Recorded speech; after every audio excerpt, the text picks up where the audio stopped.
For all those who don't know us, we are PEP.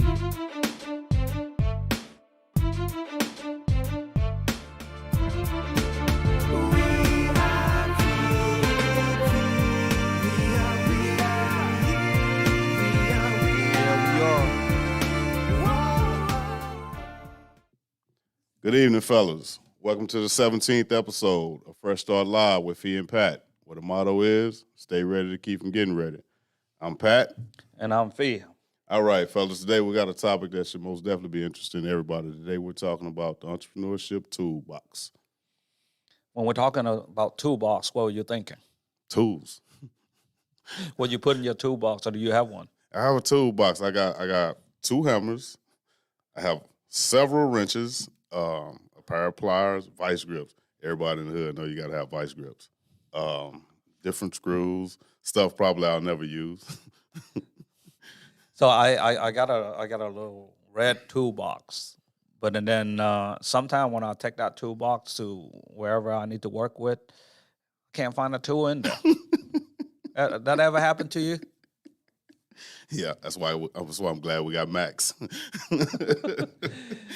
So, and then other issue that I have is, sometimes I don't use a tool for a while, and then they get all rusty, and then it's not working anymore. Yeah. Well, I don't have enough tools for them to get rusty on me. What they call it, oxidation. It hadn't set in. Okay. So, what is the definition of entrepreneurship for you? For me, it's saying, I'm going to step out. I'm going to start this business. I'm going to take all the risk, but I'm going to get all the rewards on the backside. When you probably hear this a lot because, everybody come to PEP for one thing, right? Entrepreneurship. And majority of the time, the guys have said, hey, I have this great idea, whether a product, a service, or whatever it is. But the very next thing come out of their mouth, what was it? I'm going to be a millionaire. I'm going to make X amount of $1 million in this business. It's good. So to me, I don't think those guys are entrepreneur. No. They want to start something because they want to make money. It's not want to start something because they want to solve a problem. Because normally if you want it for the money, and you got to work, 80, 90 hours, just try to pay the people who work for you or pay back your vendor, and then you come out with nothing. I think about, like, we just did the big pitch, the big idea pitch on both units. And I think about in the beginning, and everybody's trying to pitch, but their idea already exists.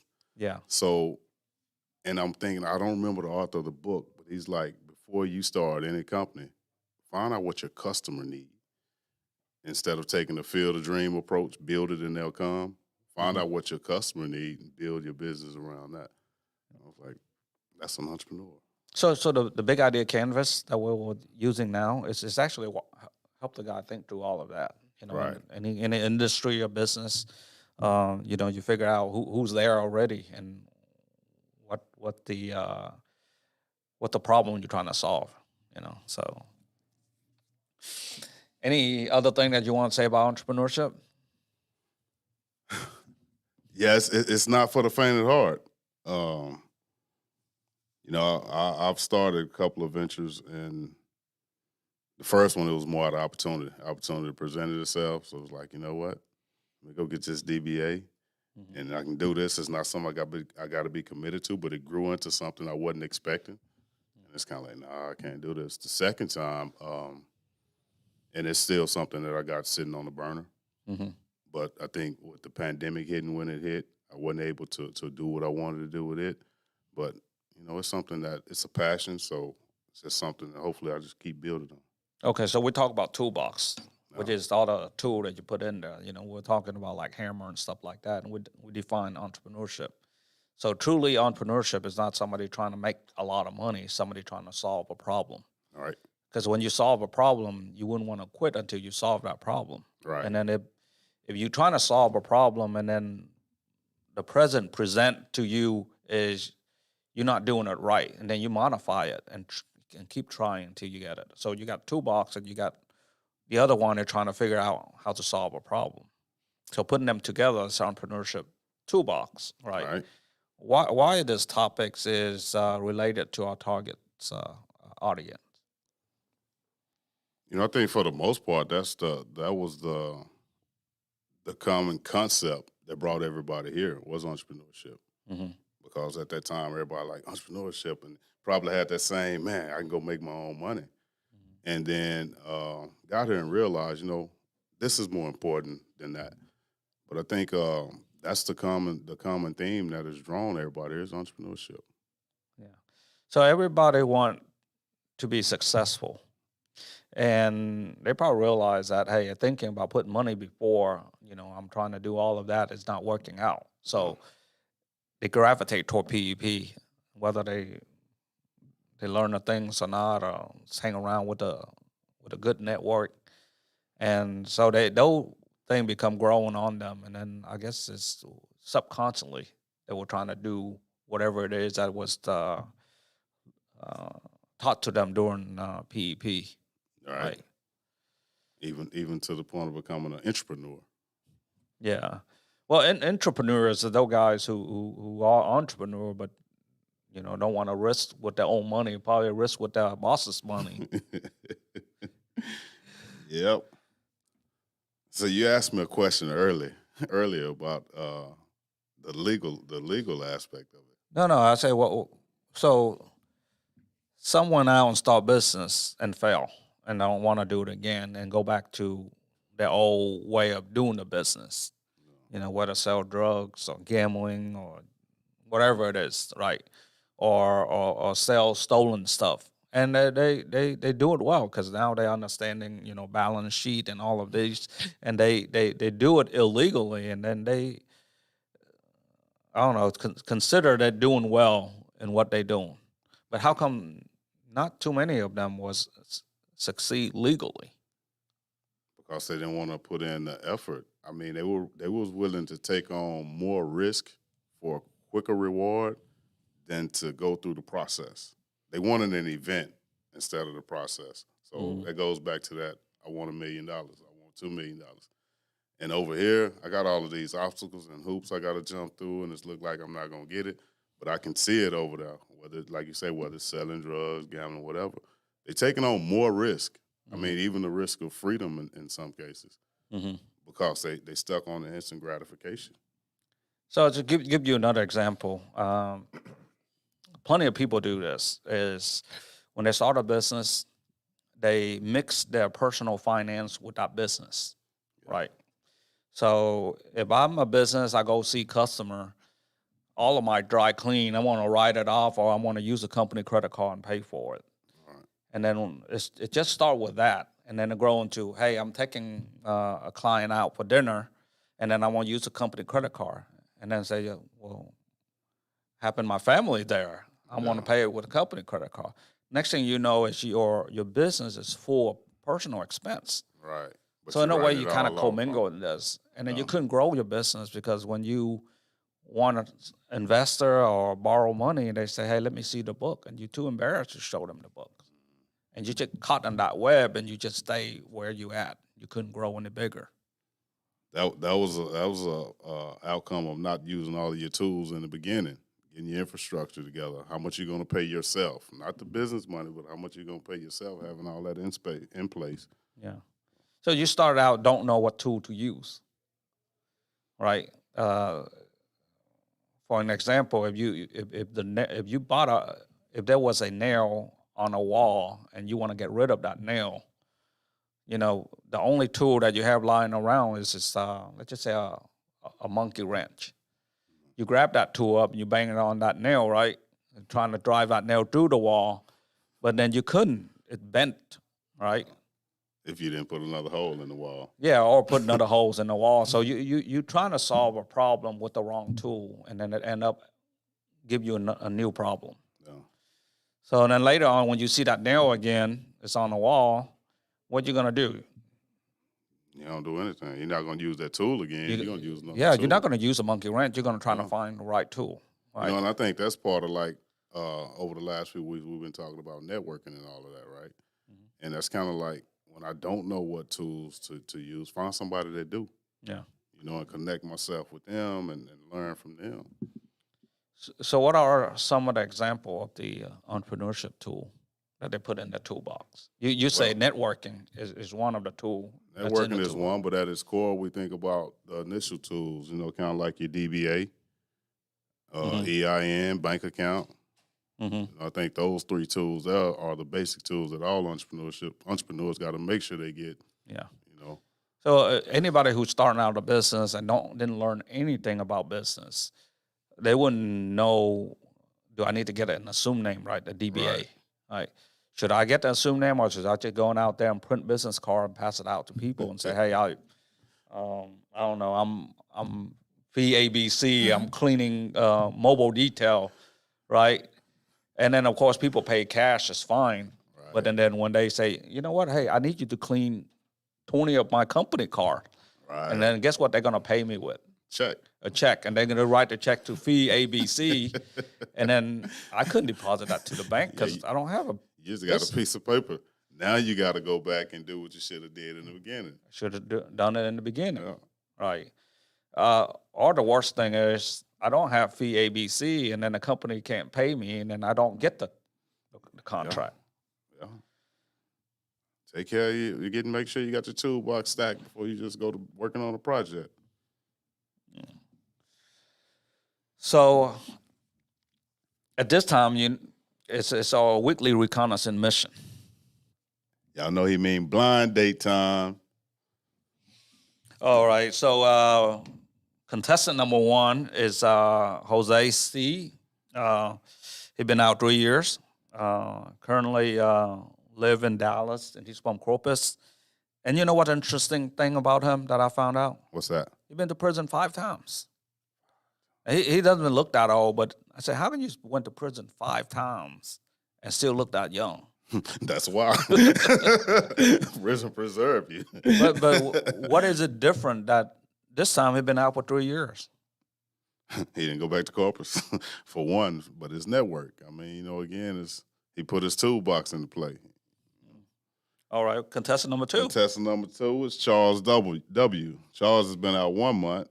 Charles is from Louisiana, and he's also now residing in Dallas. All right, Edison, let's see what Jose had anything to say about Charles. Hello, my name is Jose Contreras, a.k.a. Scrappy Doo. Let me add, I'm Uncle Scooby.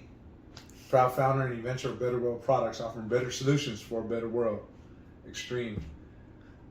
Today we had a blind date. Actually took Brother Charles out. Just got to the house, to IHOP of all places. International House of Pancakes. Yes, we ate a lot of pancakes while we were locked up, but there's a big difference between the pancakes that we have in there and the pancakes that are out here.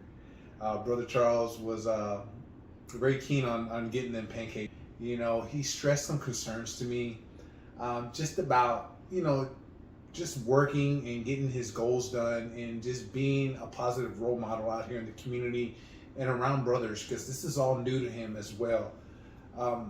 One of the things I expressed to him was, it's progress, not perfection.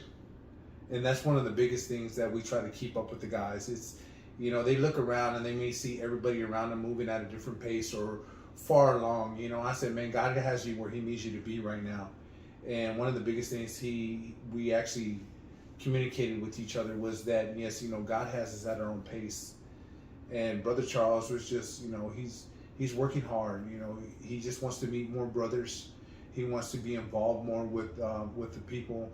He wants to give back. That's one of his major things, to give back within the church, to give back within the community, to give back within PEP. I know COVID set us back where a lot of participants weren't coming around, a lot of executives weren't coming around.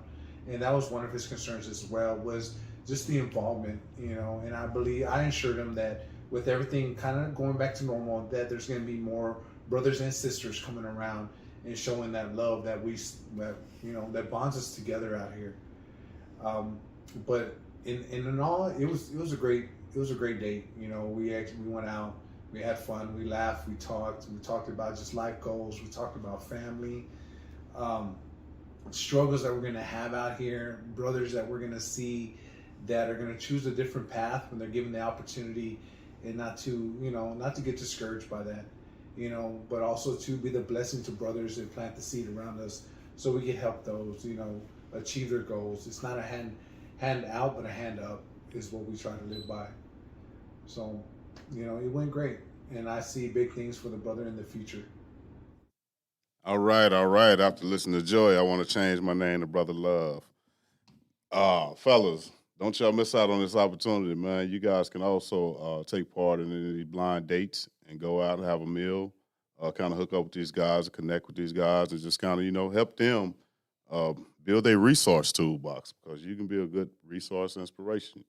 Contact Harvey. His contact information is in the description. Your life caddy.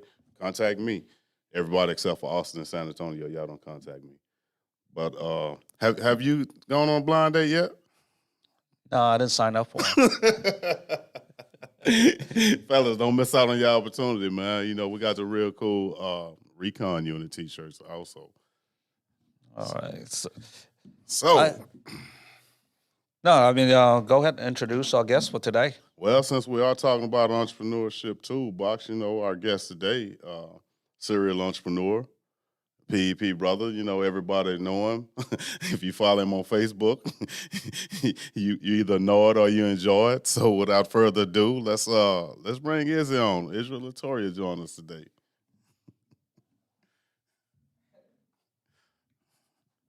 He gonna be here in a minute. What's up, bro?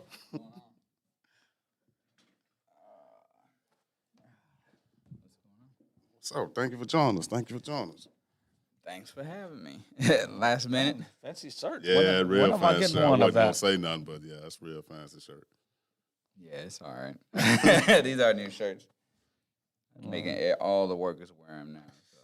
So how long you know this guy? Since what, 2010, 2011? 10 years, man. Good Lord, bro, you old. Yeah. So I noticed that you came in second right now on the voting, and I barely anybody voting yet. You know, so this is your chance of trying to raise that number.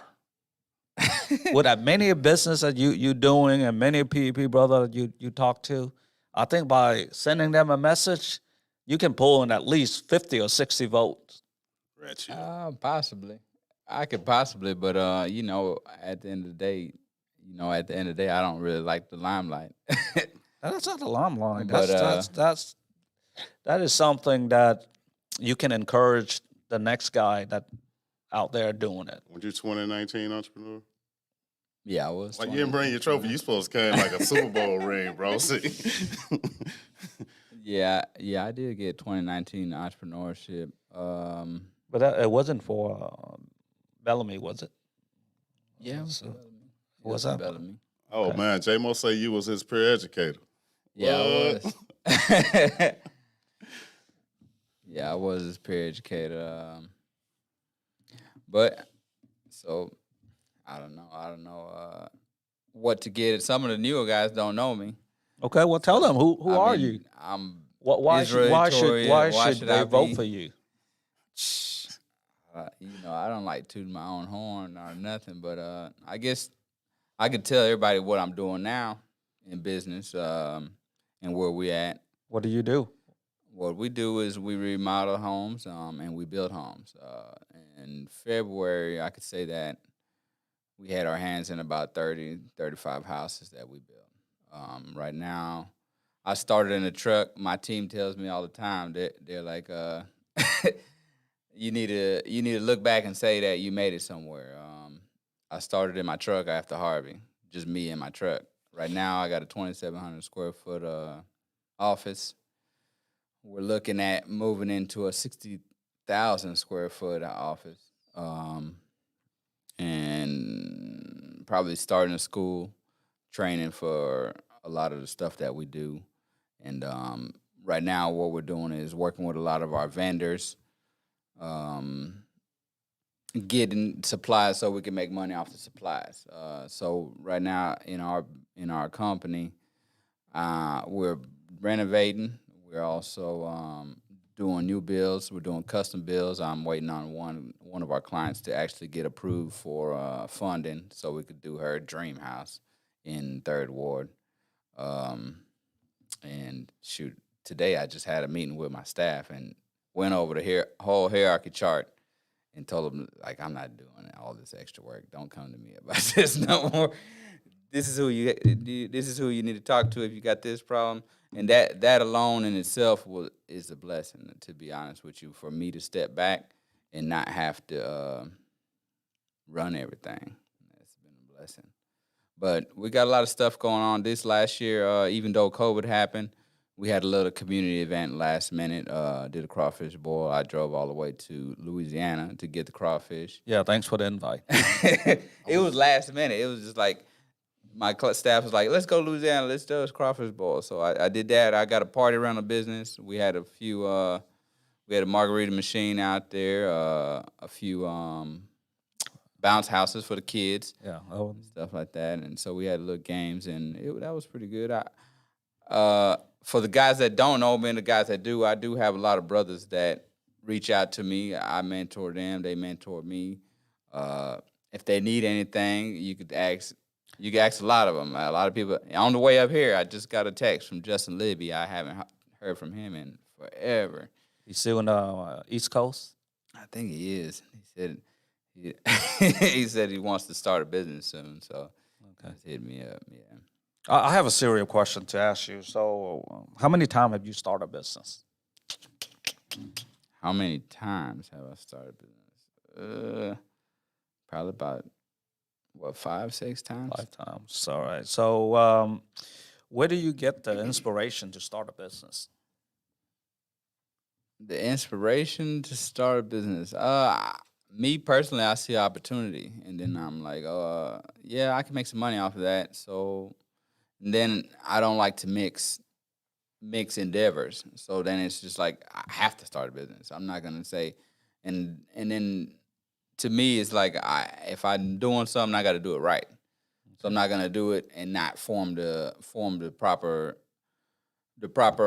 business entity that I need so I can protect myself from those liabilities. And then also from the training I got from PEP dealing with bookkeeping and stuff like that, I want to keep my money separate from each business. So I know what's getting lost and if I got to scrap the business. So each business I ever started, I have its own bank account and I have its own entity. So if I decide one day I don't want to deal with it no more, I throw it away or I sell it. So you mentioned PEP. Beside PEP, where do you get the proper education to run your business? When I got out, I went to college and I did accounting and finance. So I was blessed enough to work here in bookkeeping and help some of the guys do their stuff, do their bookkeeping, and that helped me along the path of where I'm at now with the bookkeeping and stuff like that. It makes me the accounting part. I learned a lot of what I do through family. And then through going to prison, I learned because I did construction in prison. I did construction before I was out. I mean, before I got locked up, and that helped me. That helped me a lot. That helped me where I'm at today. And really, the accountant helped me a lot to know if I'm losing money or anything like that. So right now, also, I didn't want to. You didn't have to go to 4 years of accounting just to do that, right? I didn't. You just.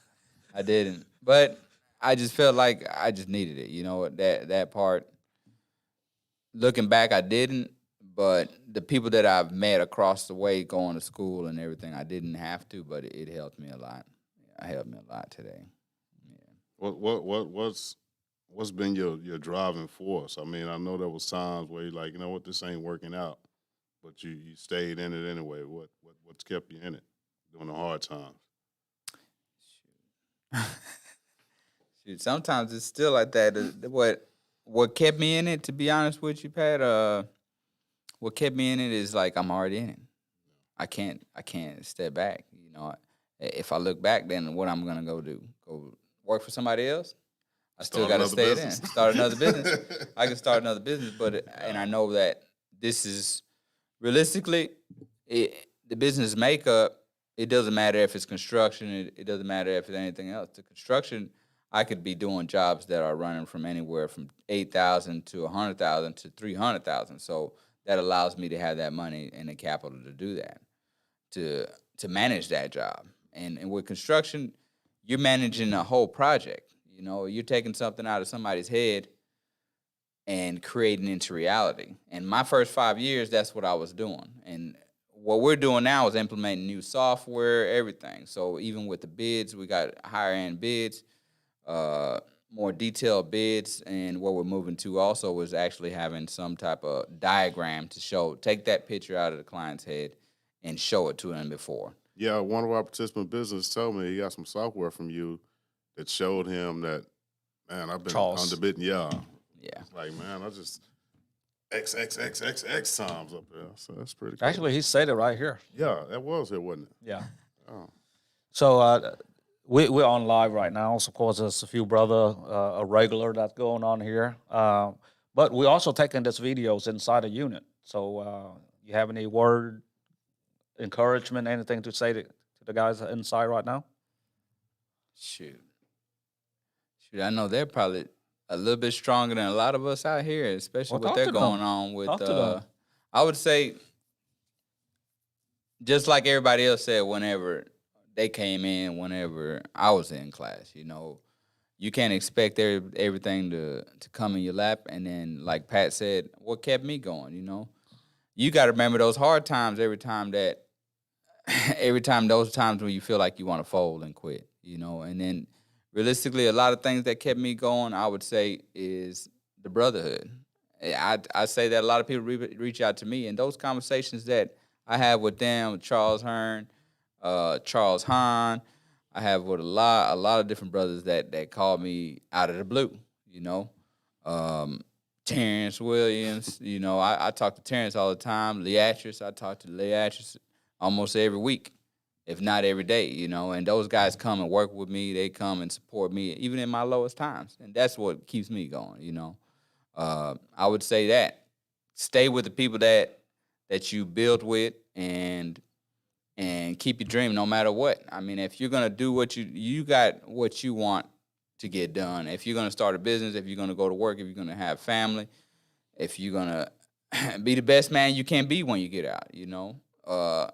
And those times, everything that in life now, it's not going to seem like it's going the right way all the time. But you just got to keep pressing. You got to keep pressing. All right. Appreciate you coming out. Yes, sir. Okay. Thanks All for right. having me. And he's also an internet comedian. All right. Well, thank you. All right. Okay. Thanks. Let's acknowledge who we got with us today. So we got J Mo in the house, of course. Stephen P. Martinez. Oh, he asked Izzy if he brought the memes.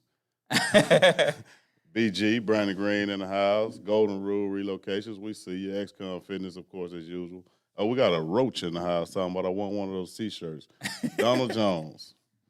And for those of you fellas who haven't commented and you're in the video, we appreciate you, man. But like I told you, you got to put a thumbs up or something. Let us know you're in there. We acknowledge your presence. So if you're still here, y'all know it's that time of the day where we go to the PEP updates.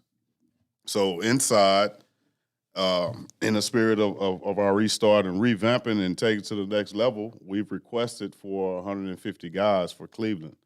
I'm excited about that. Even the warden's excited about that because we're seeing guys coming in. He's seeing guys going out. So, Well, that's a good trade-off for him. Yeah. All right. So outside, I have a sad news, man. It's actually pretty sad.